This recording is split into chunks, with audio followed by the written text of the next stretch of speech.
Hai guys, kami dari kelompok 6.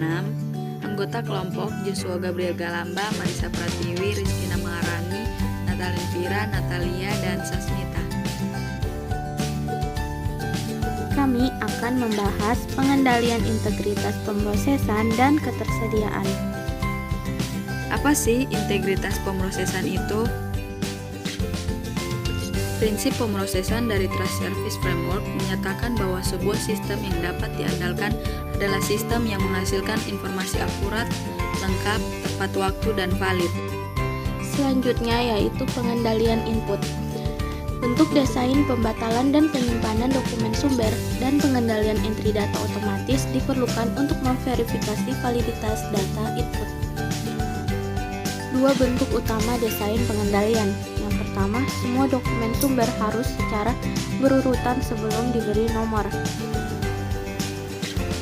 Yang kedua yaitu dokumen turnaround, yaitu catatan dari data perusahaan yang dikirim ke pihak eksternal dan kemudian dibawa kembali oleh pihak eksternal ke sistem sebagai input. Pengendalian entry data, yaitu dokumen sumber harus dipindai untuk kewajaran dan kepatutan sebelum dimasukkan ke dalam sistem. Namun, pengendalian manual ini harus dilengkapi dengan pengendalian entry data otomatis sebagai berikut. Yang pertama, pemeriksaan field, yaitu sebuah pengecekan edit yang menguji apakah karakter pada sebuah field adalah jenis yang tepat. Yang kedua yaitu pengecekan tanda atau sign check, yaitu sebuah pengecekan yang memverifikasi apakah data pada sebuah field memiliki tanda aritmetika yang sesuai. Ketiga yaitu pengecekan batas atau limit check, yaitu sebuah pengecekan edit yang menguji sebuah numerik terhadap nilai tetap. Yang keempat yaitu pemeriksaan jangkauan atau range check, yaitu sebuah pengecekan edit yang menguji apakah sebuah item data berada pada batas terendah dan tertinggi yang telah ditentukan sebelumnya. Yang kelima yaitu pengecekan ukuran atau size check, yaitu sebuah pengecekan edit yang memastikan bahwa data input sesuai dengan field yang ditentukan. Yang keenam yaitu pengecekan validitas atau validity check, yaitu sebuah tes edit yang membandingkan kode ID atau nomor rekening dalam data transaksi dengan data serupa di dalam file induk untuk memverifikasi bahwa rekening tersebut ada. Berikutnya pengendalian tambahan entry data pemrosesan batch. Pemrosesan batch bekerja lebih efisien jika transaksi disortir sehingga rekening yang terkena dampak berada dalam urutan yang sama dalam catatan di dalam file bank. Selanjutnya, pengendalian tambahan entry data online. Yang pertama yaitu prompting, di mana setiap sistem meminta item data input dan menunggu respon yang dapat diterima. Yang kedua yaitu verifikasi closed loop atau closed loop verification. Memeriksa keakuratan data input dengan menggunakannya untuk mengambil dan menampilkan informasi terkait lainnya. Yang ketiga, log transaksi, di mana sebuah log transaksi menyertakan sebuah catatan mendetail dari seluruh transaksi yang ada, termasuk pengidentifikasi transaksi unik, tanggal dan waktu masuk, dan siapa yang memasuki transaksi. Berikutnya, pengendalian pemrosesan. Yang pertama, pencocokan data. Yang kedua, label file. Yang ketiga, perhitungan ulang total batch.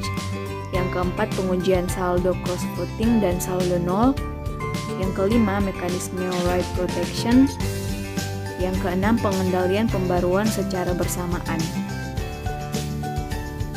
Berikutnya, pengendalian output. Yang pertama, pemeriksaan pengguna terhadap output. Yang kedua, prosedur rekonsiliasi. Yang ketiga, rekonsiliasi data eksternal. Dan yang keempat, pengendalian transmisi data. Berikutnya, pengendalian integritas pemrosesan dalam spreadsheet. Sebagian besar organisasi memiliki ribuan spreadsheet yang digunakan untuk mendukung pembuatan keputusan.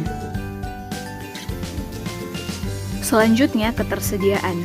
Gangguan dalam proses bisnis yang dikarenakan tidak tersedianya sistem atau informasi dapat menyebabkan kerugian keuangan yang signifikan. Tujuan utamanya adalah untuk meminimalkan risiko penghentian. Sistem organisasi juga perlu memiliki pengendalian yang didesain untuk memungkinkan pelanjutan cepat dari operasi normal setelah ada kejadian yang mengganggu ketersediaan sistem. Materi selanjutnya yaitu pengauditan sistem informasi berbasis komputer. Sifat pengauditan terdiri dari 4. Yang pertama, perencanaan audit.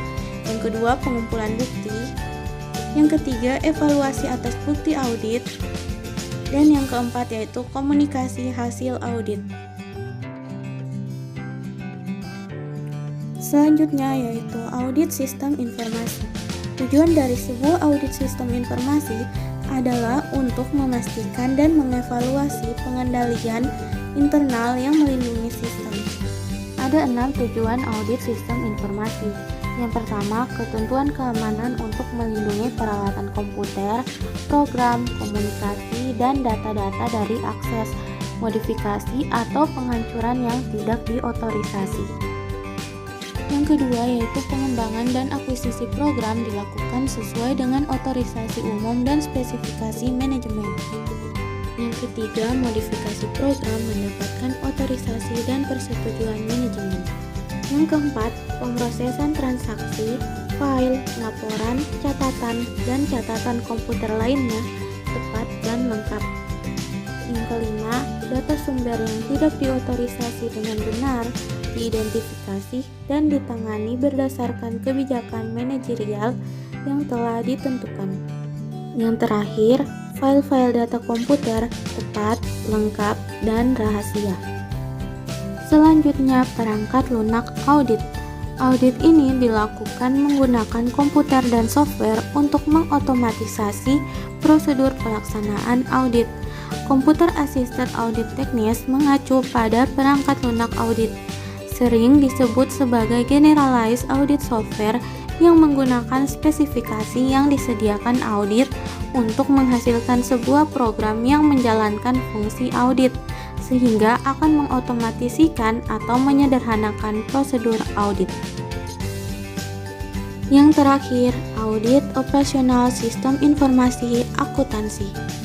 Teknik dan prosedur yang digunakan dalam audit operasional serupa dengan audit atas sistem informasi dan laporan keuangan.